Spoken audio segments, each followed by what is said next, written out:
Ladies and gentlemen, boys and girls, children of all ages, welcome back to Go Giants episode 15. I'm your host, Mr. Mini Guy.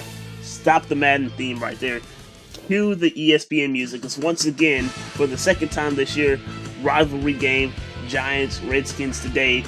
I'm probably going to upload this within a couple hours before the game because I completely forgot about this and I started slacking off again. So obviously the Redskins, coming off of a bye week after beating the Cowboys by a lot.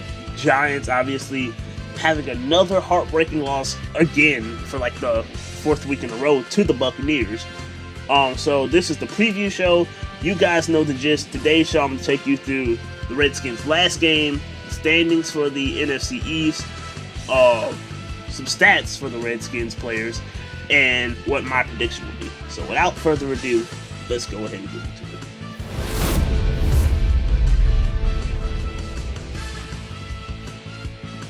Looking at the Redskins' last game, they completely slaughtered the Cowboys. I mean, it wasn't even close.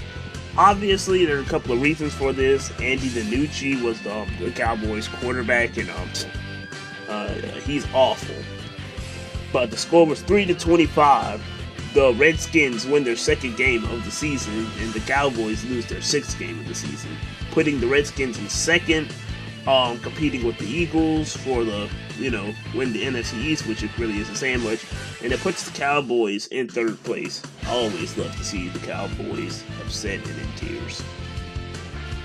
Looking at the standings for the NFC East, in first place are the Philadelphia Eagles with a 3-4-1 record, where they have a bye week, so they won't play anybody. In second place are the team we will face, the Redskins, which, they'll travel on the road to East Rutherford to play against the Giants.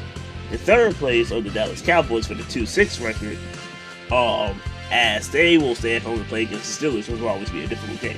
And in fourth place, the Giants obviously spin that way for pretty much every single week besides for like 1 week where we actually beat the Redskins.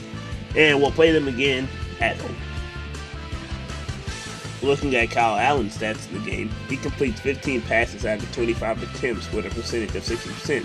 Throwing for 194 yards, 2 touchdowns, no interceptions, with a rating of 111.1. It takes 2 sacks. This was Kyle Allen's best game yet. This was an amazing game by him, and yeah, I know people will try to discredit him, saying it's the Cowboys defense, which is true. Cowboys defense is god-awful. But you gotta admit, the momentum the Redskins are having in this game, despite having a bye week, is pretty high. It's gonna be tough for the Giants to overcome that. Looking at receiver Terry McLaurin's stats, he completes 7 receptions for a total of 90 yards, with an average of 12.1 per reception, and having 1 receiving touchdown. And now it's time for my prediction. There's a couple of things I'm going to say here. First and foremost, obviously, the Giants always beat the Redskins. I mean, that's kind of obvious. But, however, the Redskins just got off of a bye week, so, who knows? They may have gotten some stuff straight with their team. Who knows? They may have actually lost their momentum that they had from the Cowboys. This game could really go either way.